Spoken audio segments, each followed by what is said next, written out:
Have you ever heard stories about the soul being dislodged from the body? Certainly, I have heard many stories about this matter, especially during sleep, but God alone knows the extent of the truth of these stories, or that their owners only fancy this matter. The story we are talking about is told by a woman who asserts that she saw her with her own eyes, but until now she does not know whether she had a dream or was she delusional because of the trauma. Before we start, I ask you to subscribe and like the channel and activate the bell button to receive everything new.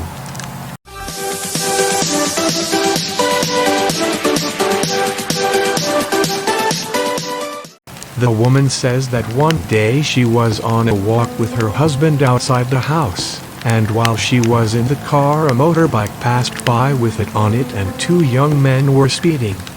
And suddenly a car came from behind and collided with the motorcycle strongly and the two young men flew off the bike.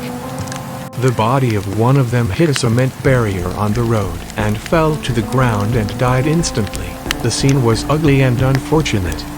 And the lady was looking at the accident while she was in a state of shock, and while she was looking at the deceased young man, she found the same man emerging from his body as if he was slewing from him, and flew over the covered corpse with blood.